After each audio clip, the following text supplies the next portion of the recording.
What do you love about Canada, though? I know you have talked quite a bit about it. Is there anything specifically, if it was to stand out for you, you love about Canada? The goodness of the people, like people are humble, people are approachable, people are willing to help. If someone sees you walking in the sun or Wow. in the winter, they'll rather stop and be like, where are you going? Can I give Wow. you a ride? What would be your advice for individuals, though, that also would like to migrate to Canada? Would you advise them to come or just say, I'll go to another country?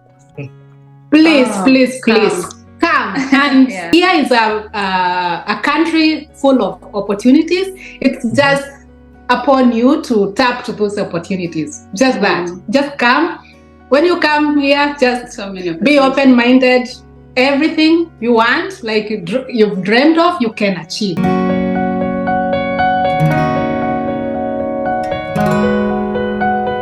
Once again, welcome to Presenting Canada to the World. And today I have our sisters all the way from Kenya, Nairobi, but interestingly, they live in Canada. And I got in contact with them through Instagram, and they also have a YouTube channel, which they're going to talk about.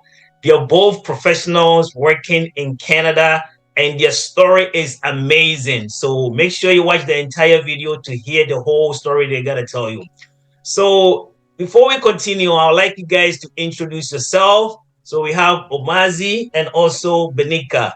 So I'll let you guys introduce yourself, tell us what you do and what brought you to Canada. So I will start with Omazi. Okay.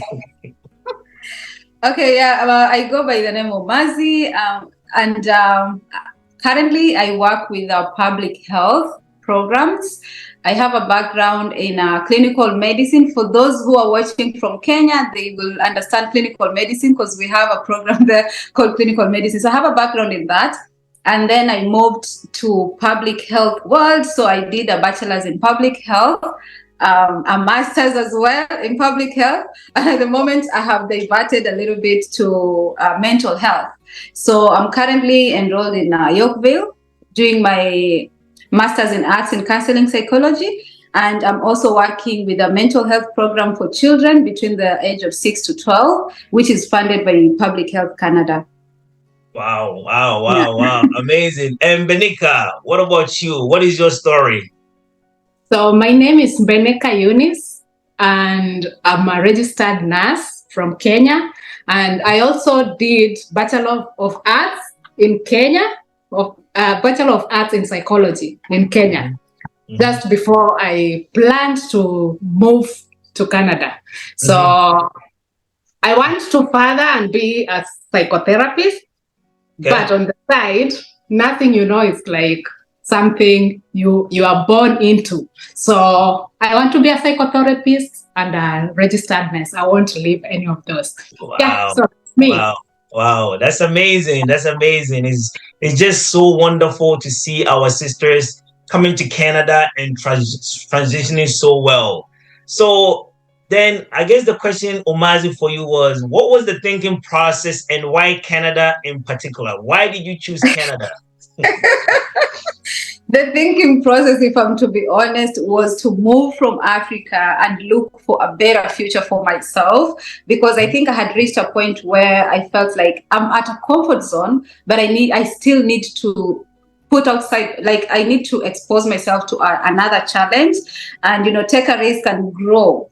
So my friend here was in Canada, or was coming to Canada. And we were in touch a lot of what do we want to do in life, because we met, I think, 13 years ago. At a professional setting, because I had been posted in the clinic where she was working. So we became friends then, and we've been helping each other in terms of growth, careers, like what do you want to do, what is your goal? So now her ambition was to move here and do schooling. So she came to me and she's like, we've been talking about this, and what do you think? Because I'm moving to Canada. I was like, I'm right on it. So I will say, I haven't even said this before in my YouTubes, but I moved at a point where I was really at a high peak of my career in Kenya. Wow. And it got a lot of people confused, because they're like, how do you leave such a job to like move abroad, because I mean moving abroad also is not a bread and butter, right? Like it's also like has its own hassles, it has its own downsides, challenges. So I was like, this is what I want to do, and I'm looking at the bigger picture here. So for me, I decided, I think at this particular point is the right time for me to move and come to Canada. So when I moved here, my intention was to start international schooling. So I moved here, and then pandemic hit before I even started my classes. And I was like, I was already struggling before starting school because I had seen the fee structure, right? It's not cheap. It was going by 16,000, I think, for the year. And then I was like, they introduced the thing of like, if you're here as a visitor, you can do, I think it's been here before, 6 months, any course within 6 months you can do without having a study permit and all that. So I did PSW course within the 6 months, and fortunately enough, Canada was really struggling for caregivers at the moment. They approached us. There were so many agencies coming to the school, so they recruited us, and I got a work permit. I started working as a caregiver. And then, boom, the thing of permanent residence just landed. Like, are you a frontline worker? Wow. Are you a frontline worker? If you're a frontline worker, you can apply for permanent residence, because at that point, I think frontline workers had been exposed so much with COVID. There was so much stress, working under, understaffed, So they really considered that, and they gave us opportunity to apply for permanent residence. And that's how I landed myself a permanent residence in Canada. Yeah. So I'll say really, it's fate, it's God's grace, it's God's guidance, because I can't say like it was just all about me and my ambitions. No, I think it was just God opening up the ways for me and directing me the right way. And thank God again, like sometimes it's really good to align with not really align with good friends, but also like not judge, not like everywhere you go, just connect with everyone, treat them fairly. Because I can imagine when I started working, it was my friends Benika's is it like even a city or town, a very small town, and I felt as an outsider at the moment, but then they were so welcoming, and I just gelled in, and we bonded, and that's how we grew this relationship up to date. Wow, amazing story. And Benika, I know you also migrated to Canada in 2018. You're also an RN in Nairobi, Kenya. Right. So what was the thinking process for you to, as an individual at the height of your career in Kenya, why would you leave to come to Canada? So I came in 2019, not 2018. To be precise. Thank you. Yeah. So my journey started way back in 2016. Okay. Then I was struggling I'm a single mother of two. So I was struggling to give the best to my kids. In Kenya? Yes, in Kenya as a nurse. Wow. Then I knew I wanted more. Okay. I knew I could get more. So I started looking for, you start thinking outside the box. So I had some savings. But then I thought, if I invest these savings, I won't finish the project. I would want to give me back some money so that I can live comfortably and be financially free. So I started looking around. I was all over. I tried USA. My brother was then there on a work permit. So he told me, I know you are doing this for your kids, but I don't know if I should say this. He told me, USA, your kids will struggle. Okay. Because I've been there. Okay. So can you look for another country? So I started looking for Australia. I started doing the IELTS English exam. But then I didn't stop with USA because there were agencies which were coming to get nurses. So I tried with not a Grande Payton, there's the Avant, yeah. So I did some examinations, but when the problem was I wasn't working at a national hospital, and they needed someone who was working at a bed capacity of like 300 beds, but I wasn't. So that's where like I dropped it. Okay. Before going to the next stage, I was to be interviewed then. So I said, well, let me look for another way. I tried Australia. Right. Yeah, things keep changing. So the program I was starting, I was to go as something like mothercraft nurse. So before I even applied, they say they have changed. That program has been withdrawn.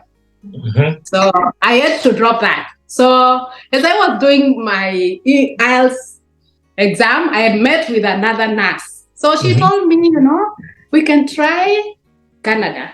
So I told her, oh, okay, I'm there with you. So he had already started the process with coming to school. So I said, I didn't have the money. I asked my friend who was doing some scholarship in Australia, please send me some money. I need to register for this school. So she loaned me some money. I registered for the school. Like, the channel is to inspire people, and I always like to, like, there's no limit to what you can do. Just start. So I started, I got the application, the offer letter. I did the application, got the offer letter, and now I have the offer letter, but I don't have the school fees. Wow.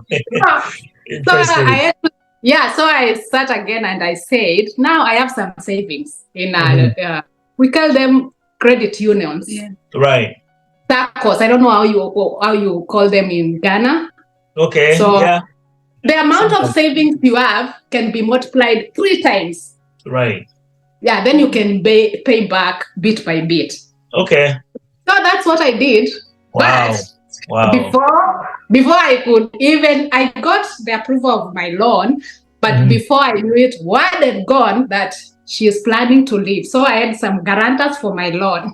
So they said, now this lady is planning to leave, and we're not sure if she will pay our money. So I tried to reassure them, but then they said, now we have to go to a lawyer. You give us collateral. So I had to give I had to give my title deed for some place I had bought to be a collateral, because they couldn't believe that I would go as a student. I'm a single mother. How would I manage like both?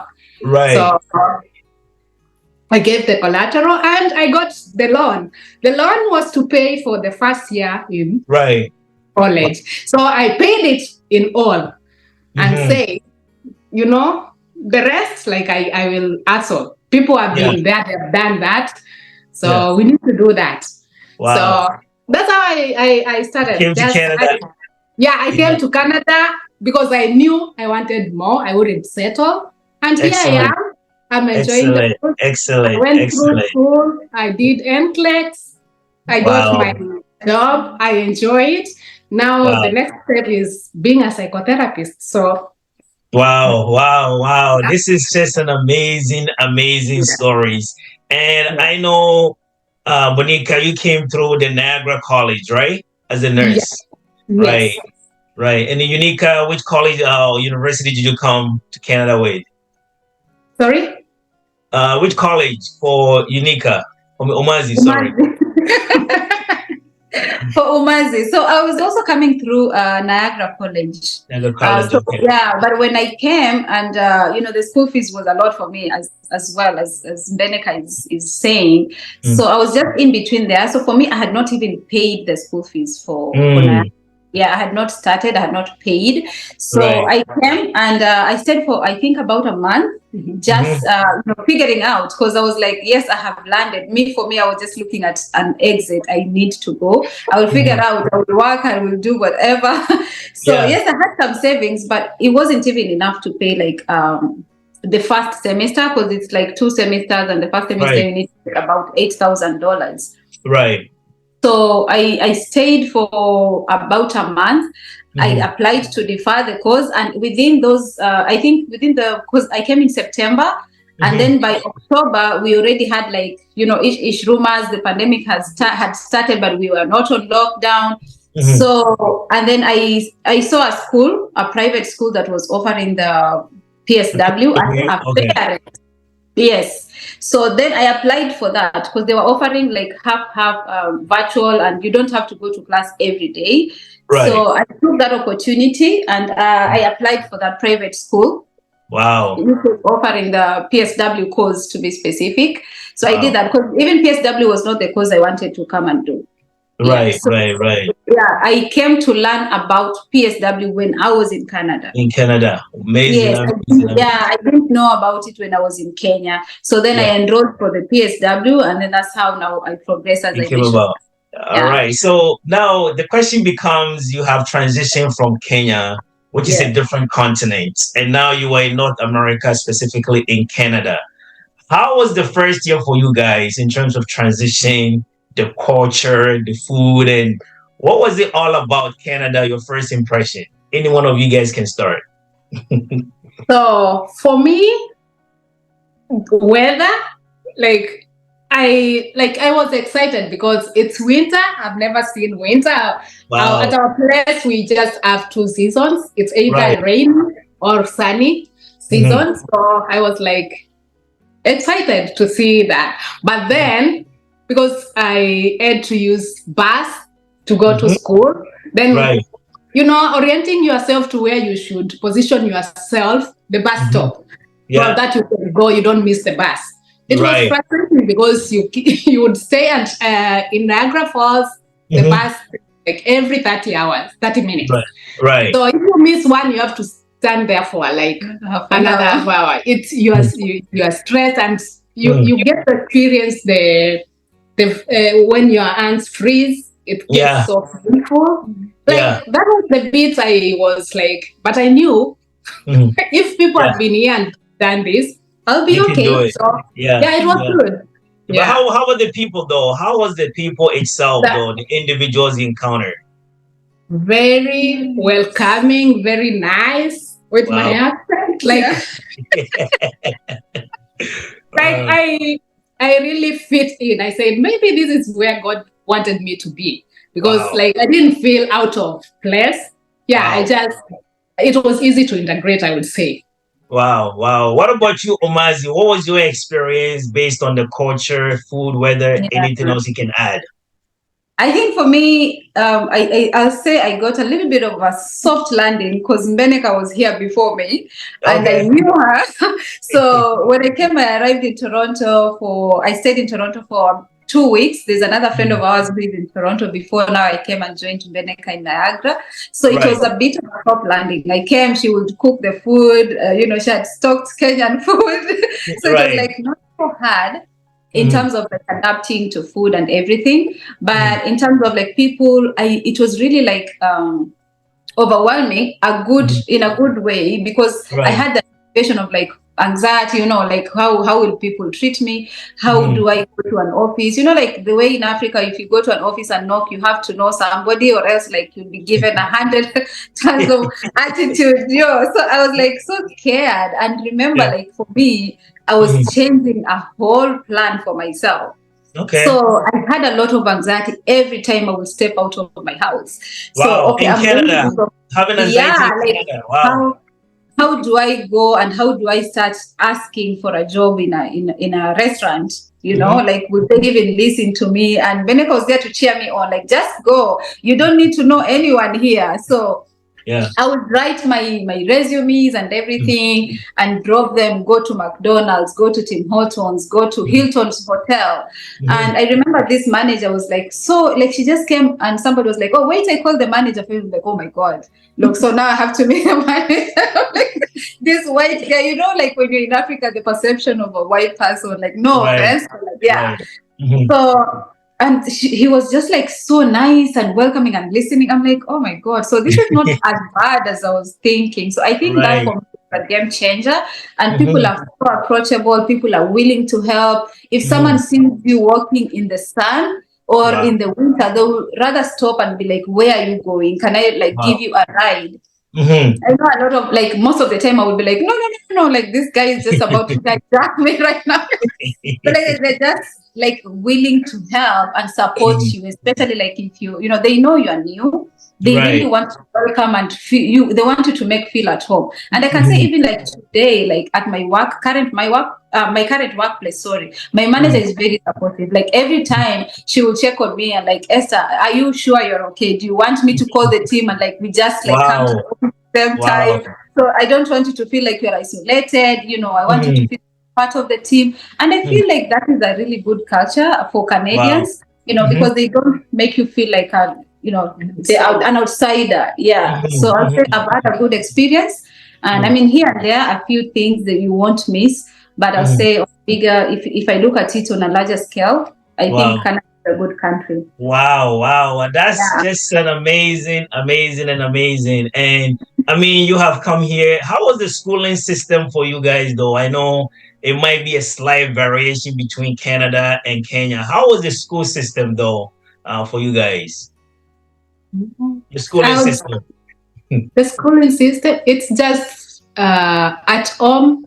There is not much use of how do you say digital platforms.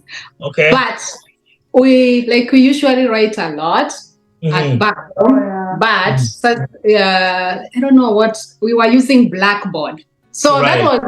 that was what was a new thing to me. The Blackboard. Knowing how to log in, how to locate what you are supposed to, your assignments, that. But that was the like, well, how do I put it? That was like my challenge. But when I got used to it, I was like, how do people fail? I know. How do people fail here? Like it was so easy. I'm like, I think in Africa we are used to doing a lot. I'm like, yeah, I think I'll say the same. System is good. I think I'll say that because I remember like the lecturer will come and tell you tomorrow or next week we are going to have an open book test, and I'm like, what is an open book test? So meaning I can go through my notes and I'm writing a test. Like we don't have that in Kenya, and that's the difference. So sometimes I encourage people, because we talk about that in our channel, that like you can see a course and like, oh my God, I cannot do a pharmacy assistance. But the system here is very supportive. It is not like torturing. In Africa, I think like like someone will be there standing and looking at you. You are not supposed, but here it's more of supportive other than So I encourage people to really like enroll in school here. Wow. So it seems like you guys are really enjoying your new found land, which is Canada. So what do you love about Canada, though? I know you have talked quite a bit about it. Is there anything specifically, if it was to stand out for you love about Canada? I love the 3 seasons. Okay. Anything else? I mean, you talk about the people, the schooling, the system and everything. Anything else that you really enjoy about Canada? Standards of living, like the fresh air, like it's unlike in Kenya you will walk around and see like trash everywhere. Like I'm like like it's a clean environment, fresh air, the goodness of the people. Like people are humble, home people, if someone has money, like pride. There's that pride. If someone is learned, like you can't approach them. It's hard to approach them. If someone is a politician, it's hard to reach them. Yeah. So what would be your advice for individuals, though, that also would like to migrate to Canada? Would you advise them to come, or just say, I'll go to another country? Please come. And there are people who say like single mothers. I know they're out there. Come. Like here is a country full of opportunities. It's just upon you to tap to those opportunities. Just that. Just come. When you come here, just be open-minded. Everything you want, like you've dreamed of, you can achieve. I would also say the same. And I think to add on to that, the systems here are so efficient. Every system is so efficient. You can literally get anything, you can access anything you want, even without knowing no one or even without asking no one. All you have to do is just go online, search for that department or search the programs you want or search the information you want, and it will just be available for you. So I think the efficiency of the system here is also another plus for this country. And also, like, say, if people should come, yes, you should come. You don't need to know anyone. You don't have to have a family here. Like, and I know out there, I have to mention this, like, there's a lot of scamming going on.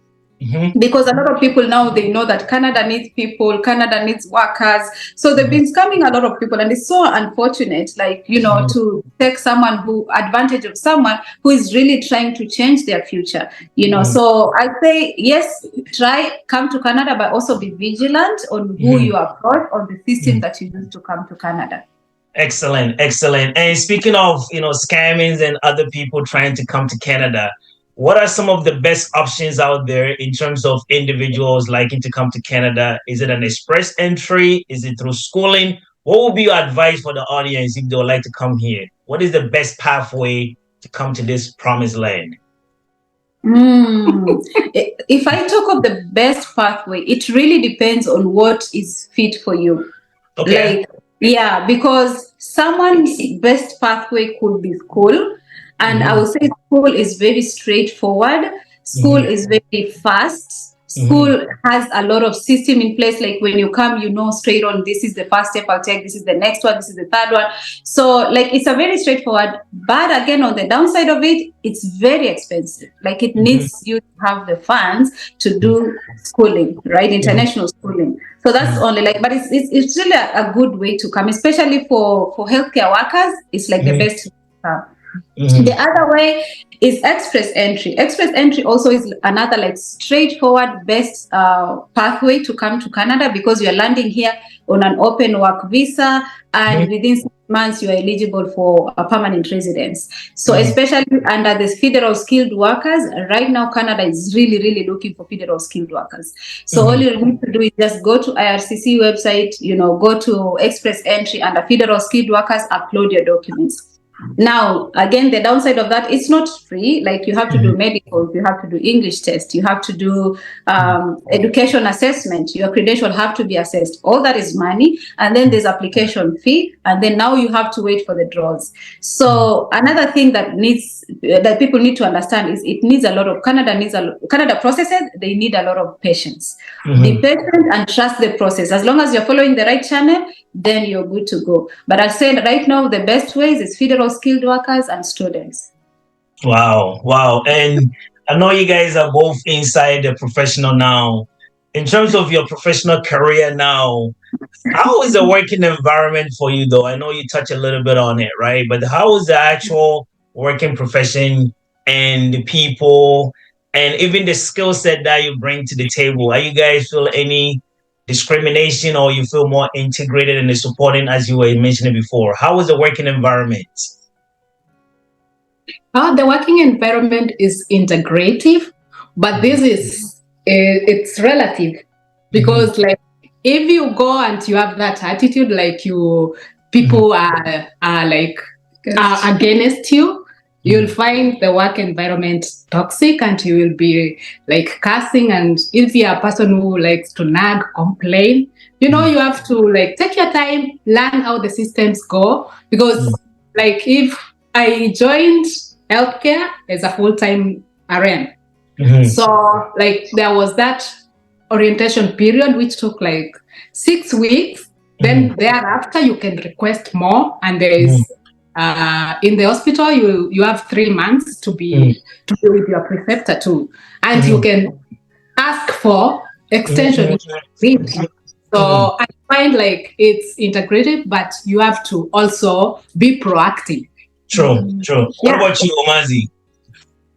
For me, I'll say the work environment, honestly, when I was working as a PSW, I will say, like, they're very supportive, majority, 90%.